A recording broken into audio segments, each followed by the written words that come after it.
Hi, selamat sore semua. Hi, I'm Wesley. I'm originally from Singapore, but I've been based here for last 3 years. And so thank you for coming. And yeah, thanks of course to the host In.Corp and Tech in Asia for inviting as well. Yeah, so okay. I'm going to present quite a few stuff, but I just actually only have one message that I hope you can just take home with you from my presentation, okay? Which is, the one message is just really just be plugged in, get plugged in to what we have in Singapore. And I'll detail out like why and in what way as well in the following slides. So okay, very quick background. And so what's EDB? I think from an Indonesian context, EDB is similar to the BKPM and Bappenas but I'm from Singapore government, but we are think of us as the BKPM and Bappenas of Singapore. You can view us as industry architects. You can view us as people who build industries. And one of the things that we do and in the tech sector as well is that we have an investment arm as well called EDB Investment. We are growth stage companies, Series B and above, looking to regionalize. We are interested. Okay. But this presentation is not really about EDB, but it's really about Singapore and what we are trying to do in the digital space. And so we talk about digital space, what Singapore's view, what Singapore's vision. I think for us, we aim or we try to be the digital capital of Asia. And what does that mean? It really means that we want to channel resources towards the building blocks that can enable disruptive ideas to take root, to commercialize, and to reach $1 billion in revenue. And so I think, but frankly speaking, we have been quite fortunate over the last few years because of the growth in Asia, in Southeast Asia, the growth of the middle class and smartphone penetration and things like that. We have 200 of the world's top digital companies establishing their regional headquarters, the control towers and innovation centers in Singapore. And actually in the startup space, we are not doing too badly as well. At last count, I was quite surprised. We have 5,200 tech startups based in Singapore. And this was quite surprising to us that apparently we are ranked #1 in Asia in the startup ecosystem, 10th globally. And quite a bit of the deal flow in Southeast Asia actually does go through Singapore. But beyond all these headline numbers, behind the scenes, what the government we are trying to do, we are investing a lot in innovation. We are pumping in, over the next 4 or 5 years from 2016, we are pumping in $19 billion into research and innovation. We continue to see a rise in patents and tech transfer, and over the last few years, we have actually seeded quite a number of incubators and accelerators in Singapore. I mean, one of which, of course, is ACE, which you will hear from Ramesh later. Yeah, okay, so quick snapshot. How's the startup scene in Singapore doing right now? I think okay, fairly okay. We have a good spread of small to large startups. On the unicorn stage, those above $1 billion, we have 2 right now. You're probably aware, Grab and Garena. Both probably about $2-3 billion in value right now. Those above 100 million, we have 13. So we have a good spread from large startups to the smaller startups. In terms, we also have a good number of case studies in terms of successful exits as well. So there's a certain vibrancy. One of the really large ones that happened about 3 years ago was Viki. Viki is a video image processing company got acquired by Rakuten for $200 million in 2014. And the interesting thing is that after Rakuten acquired them, they took them to Japan to penetrate the Japan market as well. The other interesting one was Luxola. Luxola is a what you call it, cosmetics e-commerce platform, and they started in 2011, but in 2015 they got acquired by LVMH. So yeah, also doing quite well. Yeah. And I'm just going to touch on some quick business fast facts, but I think Atin from In.Corp will cover them later. I think there are just 3 things that you need to take away from this slide for those of you who are founders on startups. And that's on the bottom right-hand corner, which is that firstly, there's actually no corporate tax for startups when your revenue is below $100,000. And for those of you, if your revenue is at $300,000, the corporate tax rate is only at 8.5%.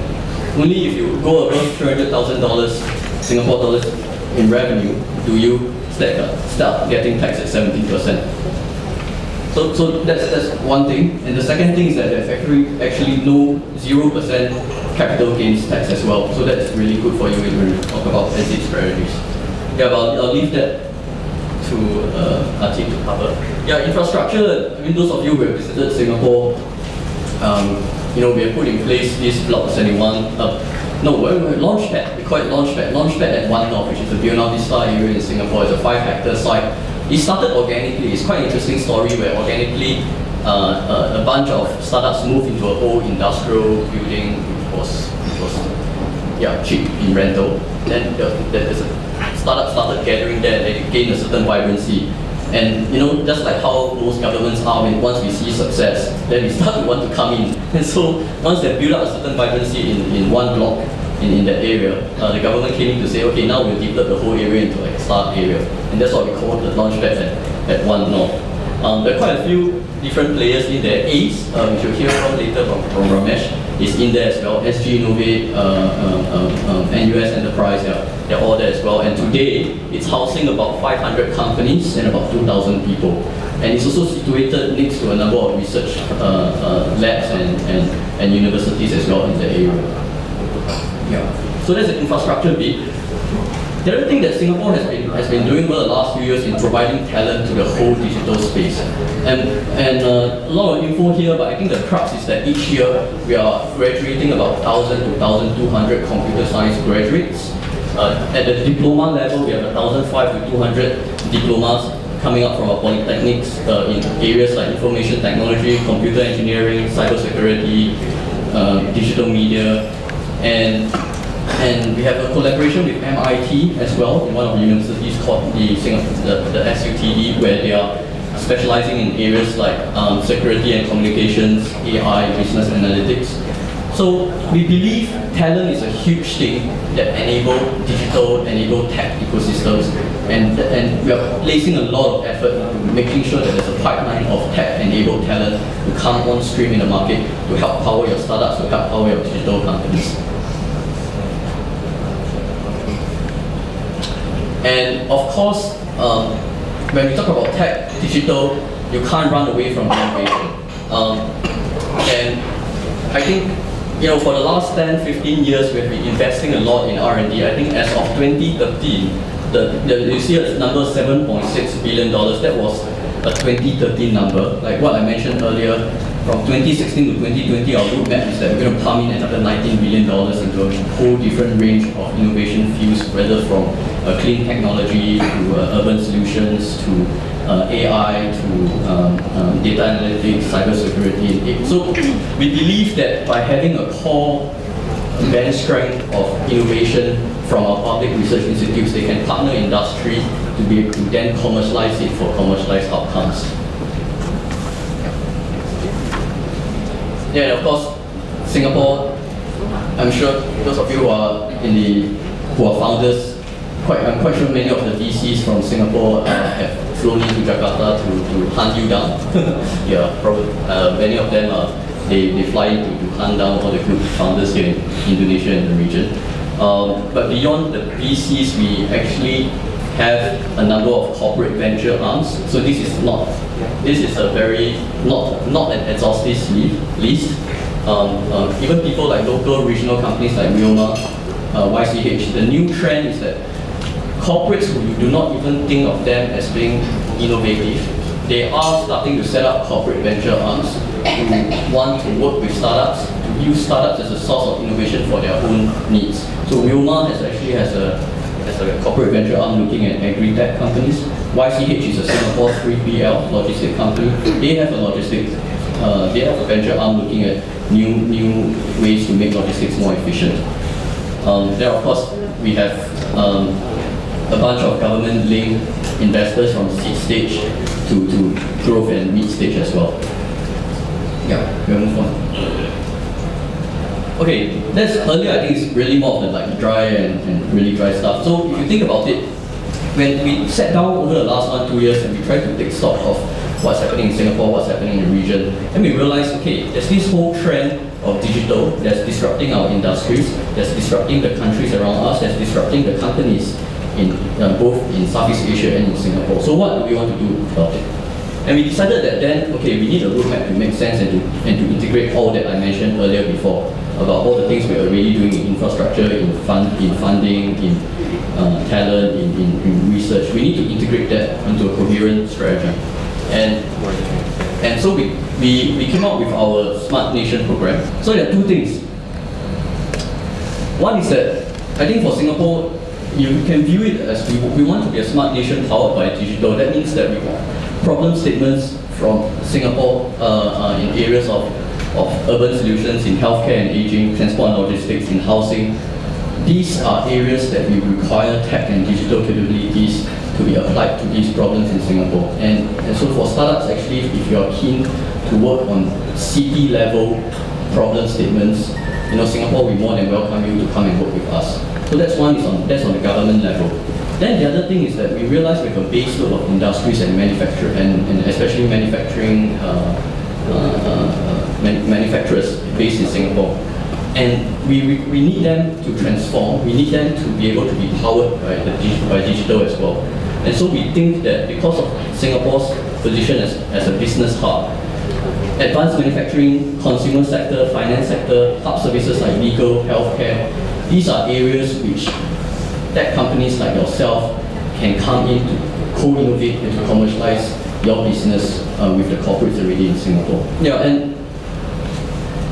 and I think, for tech companies in Indonesia, I think one thing about Singapore that's not well known is that there are a lot of corporate partners that can provide not just regional and global problem statements for you.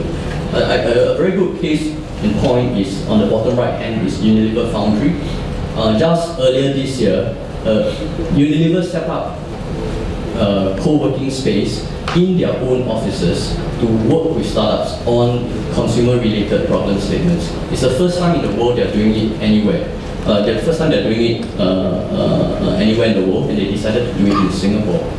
And they are going to provide mentorship as well. They're going to provide the ability to access their different business units, their different brands, the different brand charters that is based in the Unilever headquarters in Singapore. They're going to give startups in their co-working space access to these brands. A very, very powerful ability to then, if you're successful, to then commercialize your business through Unilever's supply chains globally. I think the other example of that would be Zulik Pharma. They set up their innovation center for the development of data digital disease management solutions, and they're keen to test-based solutions such as chatbots, with health apps before rolling out to the rest of Asia. So any of you guys in the health tech area, then there's another company that could be interesting for you to work with. Yeah, and I'm going to just now I just covered a little bit of the what we're trying to do in building MNC's innovation centers to be able to plug into regional startup ecosystems. Now I'd like to just share a little bit about what we are doing to try to better connect Indonesia and Singapore. Now the things that Indonesia and Singapore are really close by, and we really view it as complementary, where Singapore as a source of deep tech, Indonesia is where the market is and where the talent is as well. So earlier this year, we actually signed an MOU with, you're probably familiar with East Ventures here, EV Hub, East Ventures, are a top VCs here in Indonesia. They have a network of co-working spaces called EV Hive, and we got them to sign a landing pad MOU with SG Innovate. Another is a really good premier accelerator investor co-working space in Singapore. What that means is that Indonesian startups who want to scale internationally, go regional, they can go through East Ventures through to SG Innovate who's based in Dock 71 in Singapore. On the other hand, Singapore-based startups who are keen to penetrate Indonesia can go through East Ventures as well. So there's a good landing pad arrangement that we have there. A second bridge that we are building is with Salim Group here in Indonesia, where we have another player called NUS Enterprise. They are setting up, in fact, give it 2 more months, you'll see a public announcement. Tech in Asia was quite stealthy. They caught news of a soft launch, a private soft launch where Block 71 opened in Jakarta. They're going to go public in 2 months' time. And what is happening is that there's going to be, it's just down the road, Aryo Bimo, Gedong Aryo Bimo.